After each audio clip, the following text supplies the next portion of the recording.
turabasuhuje aho muherereye hose mu mpande z'igihugu, amajyepfo, amajyaruguru, uburengerazuba n'uburasirazuba ndetse n'umujyi wa Kigali. Turabasuhuje hano ku Ikaze TV 150, tutirengagije n'abari mu mpande ziri inyuma y'igihugu cyangwa zikikije igihugu. Aho muherereye hose, wowe upfa kukurikiranye Ikaze TV 150 uyikunda, natwe turagukunda cyane, turagusuhuje cyane.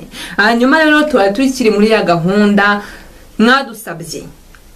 Abantu barebye ikiganiro cy'ubushize bavuga ati none turashaka udukorere ibindi, batubaza ibintu byinshi cyane. Hari abambajije imigani, hari abambajije ibisakuzo, hari abambajije ibintu by'amakesha mvugo, ariko uyu munsi naje kugira ngo tuganire ku mugani, undi mugani mugufi. Nabonye abantu benshi barakunze kumbazaho cyane, none waba warumbajijeho muri comment, uyu ni umwanya wawe ngo uwurebe. Hanyuma nawe ushaka kubaza undi mugani, nawe hepfo rwose muri comment ukaza gusobanukirwa mu kindi kiganiro. Hanyuma umuntu wambajije umugana yarambwiye ati turabasuhuje, turabakunda cyane hano mu Ikaze TV 150, twizere ko mwese mumeze neza, nibyo kuko tumeze neza, ndetse natwe turabakunda cyane.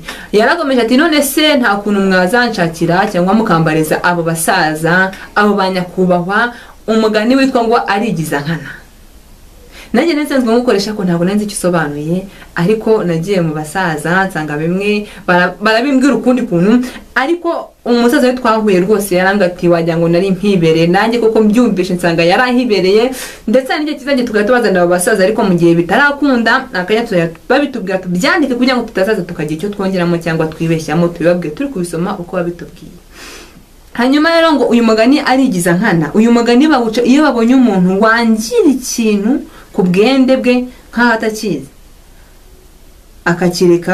akakeka kikangirika, nibwo bagira batarigiza nkana. Wakomotse kuri nkana yari umuntu ya Rumanzi wo mu Kingogo, aho ni ku Gisenyi, ahagana mu mwaka w'1600, kera cyane.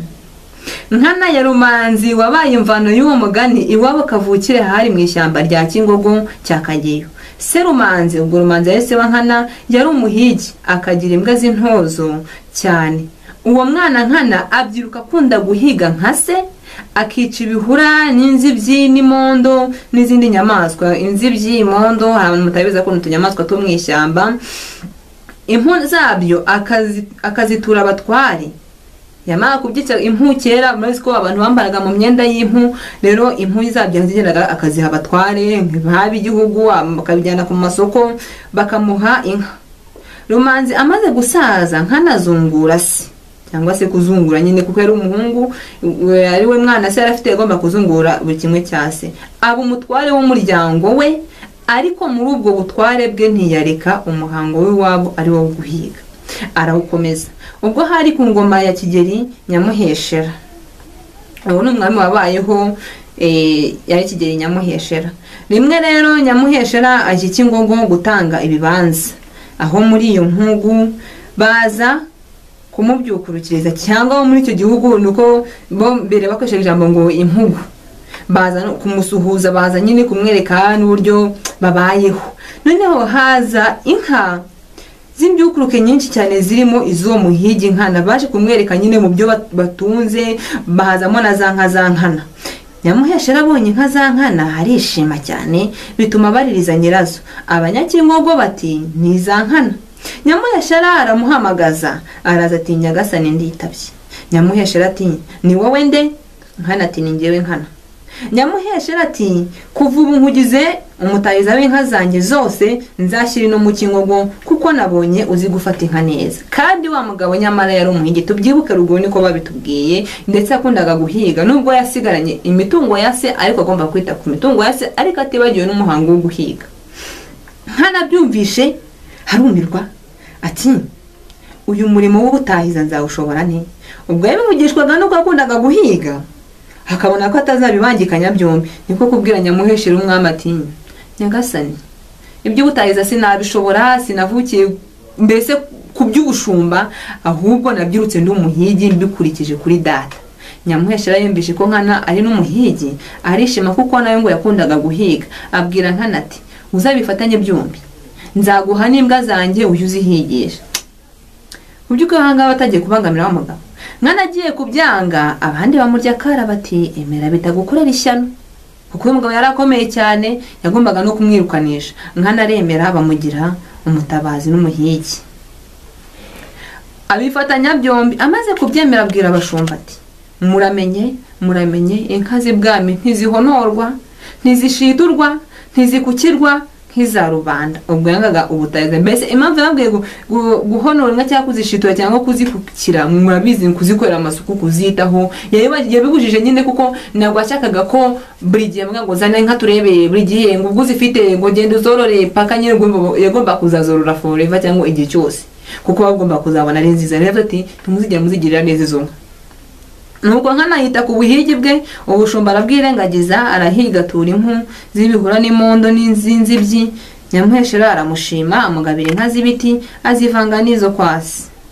Bukeye Nyamuheshera amutumaho ngo azamuzanira inka z'ubushumba arebe uko zimeze. Nkana ararika abashumba ngo bazane inka zijye mbese kumurikwa. Abashumba barimuka bazishorerana n'amase yazuzuye ibibero kuko zitahanagurwaga, ariko ayo maseri yaranazitwitse. Zigeze imbere ya Nyamuheshera arazitegereza arumirwa, ndetse icyo gihe aranababaye, biramurakaza cyane. Abaza Nkana ati izi nka zanjye wagize utya? Mu by'ukuri yarazimuhaye ari nzima. Yarababaye cyane ati izi nka zanjye wagize utya ko naziguhaye ari nzima zisa neza, ibi ni ibiki unzaniye?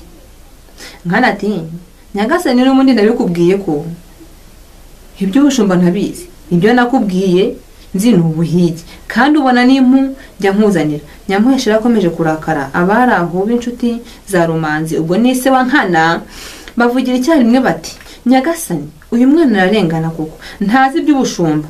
Inka ze wabonye ari nziza, wazibonye zigifite umubiri se yazisiganye kuko yaramaze iminsi mike apfuye. Bungamo bati ndetse zimwe zarashize zizira umukeno, byongeye n'izisigaye ziri hanyuma y'ibibi. Nyamuheshera ashira uburakari. Ngo aba bantu babivuze bagutabara Nkana kugira ngo uyu mugabo we wamuhaye inka ashira uburakari. Gusa nubwo yari yazimuhaye atari uko Nkana yabikundaga, ahubwo nuko bye bibaye itegeko ko agomba kuzazorora. Ubwo Nkana yari yazanye n'izindi mpu zo gutura arazitanga, karagaza gutanga n'ubundi mpu. Abari aho bavuga buke bati uyu mwana yigiriye inama, yirengagije ubushumba kandi abuzi, ariko bitewe nuko ubutahiza ari impingane. Mbese kwa kundi byagomba kumugora kuyatanga ubwo butahiza buri gihe, bati ubwo zabyaye nazo uzazirera nk'izindi. Bari babizi nabo ko mbese ari ibintu bigoye cyane. Nuko Nkana atsinda ubutahiza atyo. Urumva icyo kintu yaracyanze birajyana gitsinze. Yikomereza ubuhigi bye cyangwa ubuhigi bwe. Ngibyo ibyabaye karande cyangwa akarande mu Rwanda. Mbese baba bategetse umuntu gukora ikintu kandi bazi ko akizi akavuga ko atakizi, bati uyu nguyu nadarigiza Nkana. Ubwo baba bavuga ko abyangiye abizi, nka wa mugabo Nkana ya Rumanzi cyangwa wa muhungu wa Rumanzi. Kwigiza Nkana rero aricyo bishatse kuvuga ngo kwangirira icyuzi ku bwende. Rero uwo muntu wasabye ko twagusobanurira uyu mugani, nizere ko unyuzwe. Hanyuma hari n'undi watubwira, watubariza n'inshuti zawe hari byo mbese. Hanyuma amahoro y'Imana akomeze kubana namwe. Bye bye.